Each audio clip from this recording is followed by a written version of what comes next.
Hello everyone, देखिए अब next topic करते हैं हॉर्स एंड कार्ट प्रॉब्लम। देखो हॉर्स एंड कार्ट में क्या होता है, देखो जैसे ये आपके पास ये क्या हो गई एक कार्ट, ठीक है। कार्ट समझते हो ना, जैसे घोड़े के पीछे जैसे बॉगी टाइप लगा देते हैं, ठीक है, तो वैसा कार्ट टाइप आप समझ सकते हो उसको, ठीक है।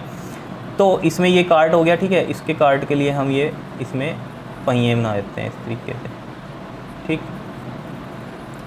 अब इसमें क्या हो रहा है, देखो ये एक स्ट्रिंग से अटैच्ड है हॉर्स के साथ, ठीक है। यहाँ ये क्या है, हॉर्स है, क्लियर। अब मैं इसको सिंपली लिख देता हूँ, ये हॉर्स है, ठीक है। बना नहीं रहा हूँ यहाँ पर ताकि आपको स्टडी करने में इजी रहे सब कुछ, ठीक। और ये क्या है, ग्राउंड का सरफेस है, ये क्या है, ग्राउंड का सरफेस है ये वाला, ठीक है। इतनी बात।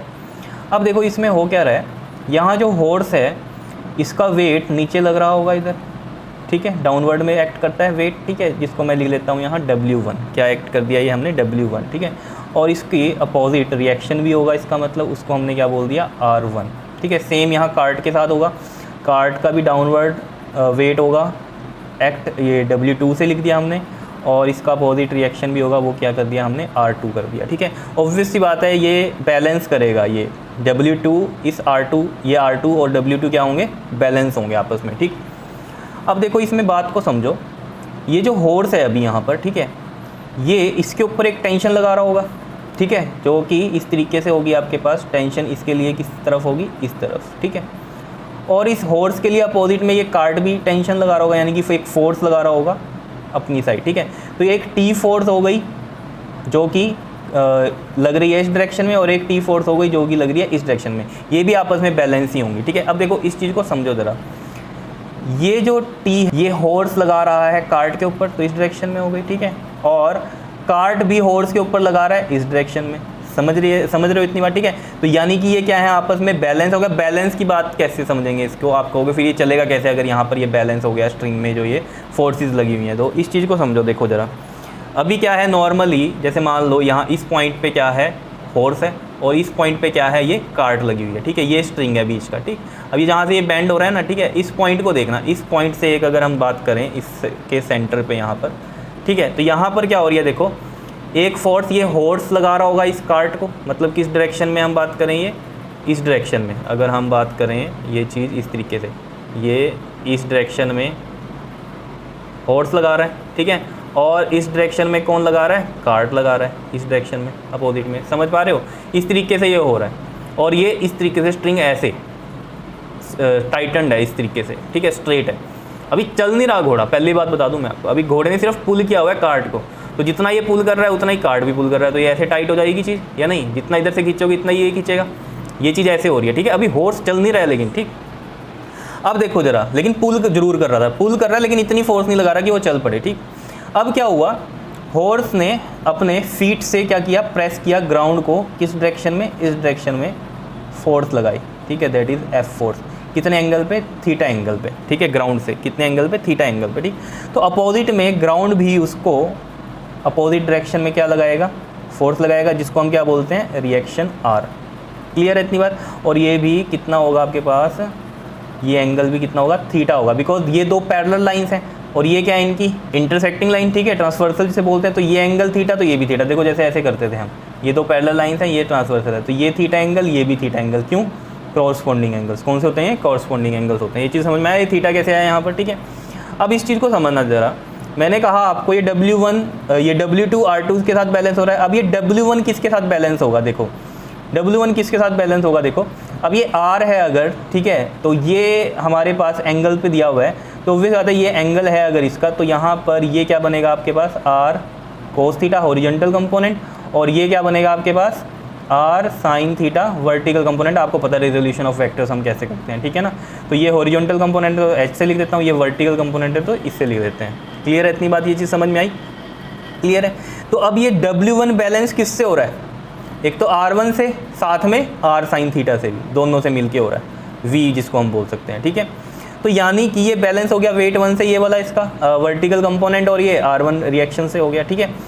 लेकिन अब ये R cos थीटा से क्या होगा, यानी कि R cos थीटा रिस्पॉन्सिबल है, यानी कि हॉरिजॉन्टल कंपोनेंट रिस्पॉन्सिबल है इसकी मूवमेंट के लिए, यानी कि ये जो H है, ठीक है, ये जो H है इस साइड इस डायरेक्शन में जो जा रहा है, ठीक है, ये किससे ज़्यादा हो, इस T से ज़्यादा हो, समझ रहे हो इतनी बात या नहीं बताओ? क्योंकि ये वाली टी किसने लगाई हुई है? फोर्स, हॉर्स ने, ठीक है, अपनी साइड इसके लिए, ठीक है। और ये वाली जो टी की फोर्स है ये किसने लगाई हुई है? कार्ट ने अपनी तरफ। समझ रहे हो ना इतनी बात? हॉर्स ने इसकी तरफ लगाई अपनी तरफ खींचते हुए, और ये जो टी है किसकी तरफ लगी हुई है? कार्ट की तरफ लगी हुई है। ये कौन लगा रहा है? कार्ट लगा रहा है हॉर्स से। तो इस वाले टी से, यानी कि इस वाले टी से ये जो एच है ग्रेटर होगा तो आगे मूव होगा या नहीं होगा? इतनी बात समझ में आ रही है बात, ठीक है। ये चीज़ याद रखना मेनली, ये जो टी वाले जो पहले जब घोड़ा नहीं चल रहा था तब ये बैलेंस हो रहे थे आपस में। क्यों हो रहे थे? जितनी फोर्स ये हॉर्स इस पे लगा रहा था इधर, उतनी ही फोर्स ये कार्ट भी इस घोड़े पे अपनी तरफ लगा रहा था। सीधी सी बात है ये, ठीक है। अब यही बातें सब यहाँ पर लिखी हुई हैं जो मैंने आपको बताई हैं। क्या कहता है? Consider a cart connected to a horse by string, ठीक है। कंसीडर किया हमने एक कार्ट जो कि कनेक्ट है हॉर्स से, ये हॉर्स है, ठीक है, और स्ट्रिंग से कनेक्टेड है। हॉर्स बनाया नहीं है यहाँ, कहीं सोचो कि कहाँ है हॉर्स, तो ये बिंदी जो ये डॉट बनाया हो ना, ये हॉर्स है समझ लो, क्योंकि ये सब चीज़ आपको समझानी थी इस वजह से, ठीक है। कोई ड्राइंग थोड़ी बनानी है हमें यहाँ पर। उसके बाद कहता था horse pulls the cart with force T. Obvious ही बात है, जो हॉर्स है वो पुल कर रहा है कार्ट को किससे? टी से, और in forward direction, and the cart in turn pull the horse with the same force T in backward direction. ये बैकवर्ड वाला क्या कर रहा है? कार्ट कर रहा है, किसको खींच रहा है? वो हॉर्स को खींच रहा है बैकवर्ड डायरेक्शन में। And these two forces are balanced. ये फोर्सेज क्या है? बैलेंस्ड है। ये कब का केस है? जब वो चला नहीं है अभी। ये चीज़ क्या है? अभी भूल जाओ, ये चला नहीं है अभी। अभी सिंपली जैसे मैंने आपको बताया ना, घोड़ा थोड़ा सा पुल कर रहा है, उतना ही पुल ये कर रहा है। ये फॉरवर्ड कर रहा है तो ये बैकवर्ड में कर रहा है। क्लियर है इतनी बात? क्योंकि इक्वल एंड अपोजिट लगती है ये चीज़, तो ये बैलेंस हो रही है यहाँ पर। क्लियर है इतनी बात? ठीक। अब देखो एक चीज़ को समझो कि यहाँ पर हमने बोल दिया कि h जो होगा हमारा ज़्यादा होगा इस वाले t से, तो ऑब्वियस सी बात है ये मूवमेंट होगी, ठीक है। अब ये जो कार्ट है यहाँ पर अगर हम लगाएं कि ये कैसे मूव करेगा, देखो ऑब्वियस सी बात है यहाँ क्या लगा हुआ है? एक फ्रिक्शनल फोर्स लगी हुई है इसके पास, ठीक है ना। फ्रिक्शनल फोर्स किस डायरेक्शन में है आपके पास? यहाँ पर इस डायरेक्शन में है फ्रिक्शनल फोर्स, F से लगा देते हैं हम, ठीक है, इस डायरेक्शन में फ्रिक्शनल फोर्स, क्योंकि इसको इधर चलना है तो इस डायरेक्शन में फ्रिक्शनल फोर्स लगेगी, ठीक है। तो ये वाला जो टी है, जो इसका ये वाला टी है, ये वाला, ठीक है, ये वाला टी ज़्यादा होना चाहिए किससे? F से, तब ये मूव करेगा। देखो अभी समझते हैं इन चीज़ों को, ठीक है। पहले हमने बात करी है, देखो क्या, initially the horse presses the ground. Horse ने क्या किया? प्रेस किया ग्राउंड को with force F in an incline direction में, and the reaction R of ground act on the horse in opposite direction. ये R अपोजिट डायरेक्शन में आ रहा है। And R has two rectangular components. क्या है वो? Vertical component R sin theta, और हॉरिजॉन्टल कंपोनेंट कौन सा है हमारे पास? R cos थीटा है। क्या इतनी बात क्लियर है या नहीं है बताओ? अब इसमें जो मेन बात थी वो क्या थी कि जो W1 है वो कर रहा है बैलेंसेज बाय V प्लस में R1 ऑन हॉर्स, ठीक है। ये वाला V और प्लस में ये R1, ये बैलेंस हो रहा है ये W1 इससे, ठीक है। और W2 balances bye R2। Clear है इतनी बात? ये किस पे लग रही है? ऑन कार्ट, ठीक है, ऑन कार्ट। ये तो हो गए बैलेंस। क्लियर है? अब बात जो हमने करी थी ये भी क्या हो गया? आपस में बैलेंस हो रहे हैं। अब जो चलेगा ये किसकी वजह से चलेगा? ये हॉरिजॉन्टल की वजह से चलेगा। ये आपस में बैलेंस हो गए, ये आपस में बैलेंस हो गए। अब ये बचा हॉरिजॉन्टल पूरा का पूरा, मेन इसी के ऊपर दारोमदार है सारी, कि ये कार्ट को मूव करेगा, ठीक है। क्लियर है इतनी बात? अब इसमें हम मान लेते हैं लेट, ये जो फोर्स मैंने F मानी थी, let F be the force of friction, ठीक है, फोर्स ऑफ फ्रिक्शन।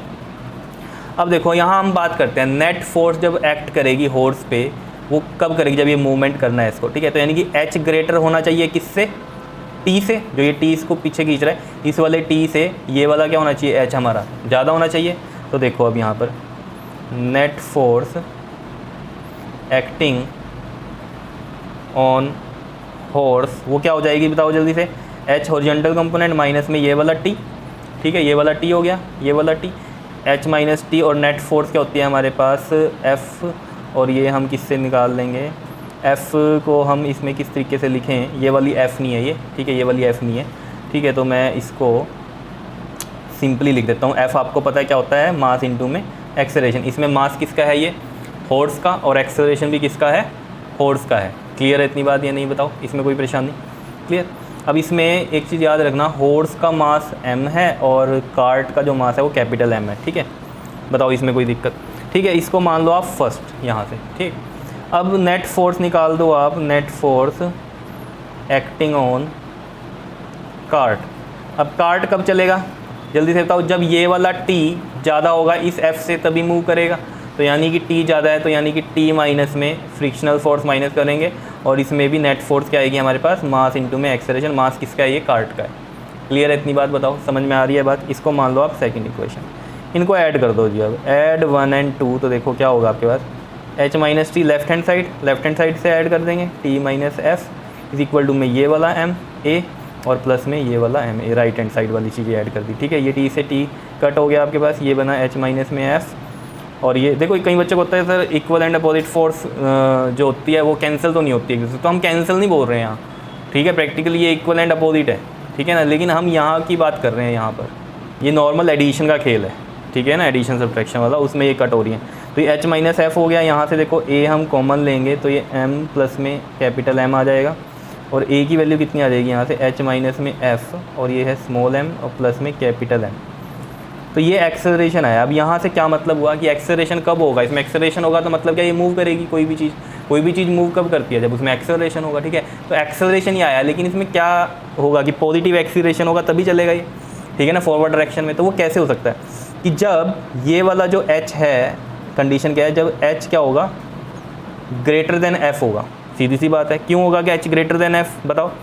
क्योंकि अगर h बड़ा होगा f से तभी वैल्यू पॉजिटिव आएगी। मान लो ये h 5 है, ये 2 है, तभी ये पॉजिटिव में रहेगा। अगर ये मान लो 2 होता h और f 5 होता तो ये माइनस में थी। तो मतलब क्या हो रहा है, सारा आंसर किस में आएगा, फिर माइनस आएगा। तो माइनस में तो नहीं चाहिए एक्सेलरेशन पॉजिटिव चाहिए फॉरवर्ड डायरेक्शन के लिए। तो ऑब्वियस बात है h हमेशा क्या होना चाहिए, बड़ा होगा f से, फ्रिक्शनल फोर्स से h ज़्यादा होगा। h क्या है हमारे पास, r cos theta, that is a horizontal component of r। क्या इतनी बात क्लियर है या नहीं है, बताओ। तो हम यहाँ लिख सकते हैं इफ़ a इज़ पॉजिटिव, या इस तरीके से लिखो, a is positive if h minus F is positive, that is h is always greater than f if we want to move in the horse and cart in the forward direction. क्या इतनी बात clear है। तो हम यहाँ लिख सकते हैं that is the system move, system मतलब हॉर्स एंड कार्ट। बताओ जी, समझ में आई कहानी या नहीं, बताओ। ठीक है, बिल्कुल सिंपल सा था हॉर्स एंड कार्ट का। ठीक है, तो मेनली आपको बस ये बनाना आना चाहिए डायग्राम, और मेन इसके फंडे समझ में आने चाहिए कि क्या है और किसकी वजह से ये आगे मूव कर रहा है। बस यही सब कहानी है, और तो कुछ भी नहीं है। समझ रहे हो इतनी बात या नहीं, बताओ। और मेन बात यह है, बच्चों को ये लगता है कि ये इसको बैलेंस कर रहा है तो आगे कैसे चलेगा। ये कब बैलेंस कर रहा है, जब वो नॉर्मली खड़े हैं लेकिन एक दूसरे को पुल कर रहे हैं। समझ रहे हो, ये इसको पुल कर रहा है और ये इसको पुल कर रहा है। जब ये इसको पुल कर रहा है तो ये टेंशन लग रही है, मतलब फोर्स लग रही है। ठीक है, और जब ये इसको फोर्स उतनी ही जितने से इसने पुल किया है उतने से ये भी इसको पुल करेगा, तो वो इधर डायरेक्शन में कर रहा है। तो ये तब की बात है, लेकिन बैलेंस कर रहे हैं एक दूसरे को। तो बच्चे सोचते हैं तो बैलेंस हो गया तो फिर चल क्यों रहा है। तो ये एक्चुअली में तब की बात है जब वो खड़े हैं और पुल कर रहे हैं एक दूसरे को। ऐसा तो होता ही है ना, कोई चीज़ आप दो चीज़ें ऐसे खींच रहे हो, नहीं पुल हो रहे हैं, कोई बात नहीं, ठीक है, लेकिन एक उनके अंदर क्या हो रही है, एक स्ट्रेन तो पड़ा हुआ है ना, या नहीं, वही चीज़ है। लेकिन जब मूव करना है तो उसने क्या हुआ, जब उसने प्रेस किया अपना फीट ग्राउंड पे, तो ऑब्वियसली बात है अगली डायरेक्शन मिली उसको, आर कोस थीटा की वजह से वो आगे फॉरवर्ड हुआ। और ये क्या होनी चाहिए हमारे पास, ये एच किससे ज़्यादा होना चाहिए, इस टी से जो ये पुल कर रहा है। और जब ये मूव करेगा तो इसमें क्या होना चाहिए, ये वाला टी जो है जो हॉर्स पुल कर रहा है ये किससे ज़्यादा होना चाहिए, इस एफ से होना चाहिए। अब आप कहोगे ये कैसे ज़्यादा होगा, देखो जो फोर्स यहाँ पर जा रही है वो ट्रांसफ़र हो रही है ना, इधर फोर्स तो ट्रांसफ़र हो सकती है ना, तभी तो मूव करेगा। ये वाली जो फोर्स है इस पर ट्रांसफ़र हो रही है, ये वाली फोर्स पे, तभी आगे मूव कर रहा है। क्लियर है, समझ में आया हॉर्स एंड कार्ट प्रॉब्लम। तो एक बार और अच्छे से देख लो इसको, बहुत ही सिंपल सी कहानी है, लेकिन मेरे को ये है कि आपको फंडा जो है क्लियर होना चाहिए, रटने की कोई ज़रूरत नहीं है कुछ भी। ठीक है, ओके, थैंक यू।